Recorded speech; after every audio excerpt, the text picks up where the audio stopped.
so the title for tonight's talk is Science, Morality and the Death of God. Thank you, Graham, and thanks for being here.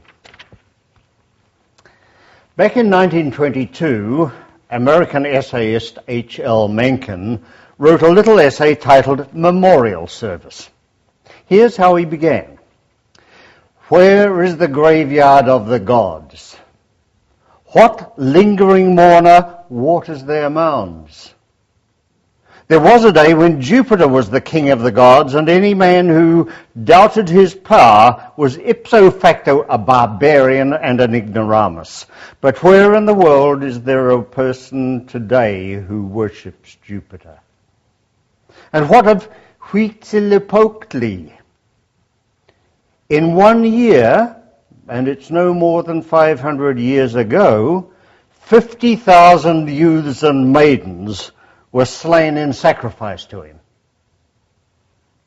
Mencken went on to list a total of 170 pagan gods. He told how millions worshipped them, how men labored for generations to build them vast temples, how priests, evangelists, bishops and archbishops served them, how to doubt them was to die, usually at the stake, how armies took to the fields to defend them against infidels, and how villages were burned, women and children slaughtered, and cattle driven off. All these, he pointed out in conclusion, were gods of the highest standing and dignity, gods of civilized peoples, worshipped and believed in by millions. All were theoretically omnipotent, omniscient, and immortal, and all are dead. Now, what does Mencken mean by the death of these gods? Not that they once existed in reality and now do not, rather that a god dies when no one believes in him or her, dies when that god disappears from the pantheon of the corresponding religion or when the religion itself disappears, dies when that God is recognized as existing only in fable, not in fact. Mencken's figure of speech is common enough not to invite misunderstanding. Nietzsche famously used it to apply to the idea of the Christian God. Mathematician John Lennox used it in a recent book, God's Undertaker. And Terry Pratchett used it in his deliciously satirical novel, Small Gods. All these pagan gods were once thought of as supernatural agents, akin in their attributes to us. Beings whose actions were posited as direct causes of natural phenomena, earthquakes, tsunamis, lightning, thunder, floods, famines, diseases, eclipses, and the like. Yet today, as Mencken claimed, all are dead. The track record of belief in supernatural causes of natural phenomena is abysmal.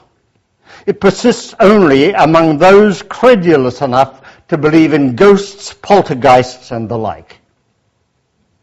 Supernaturalism has given way to naturalism, superstition to science.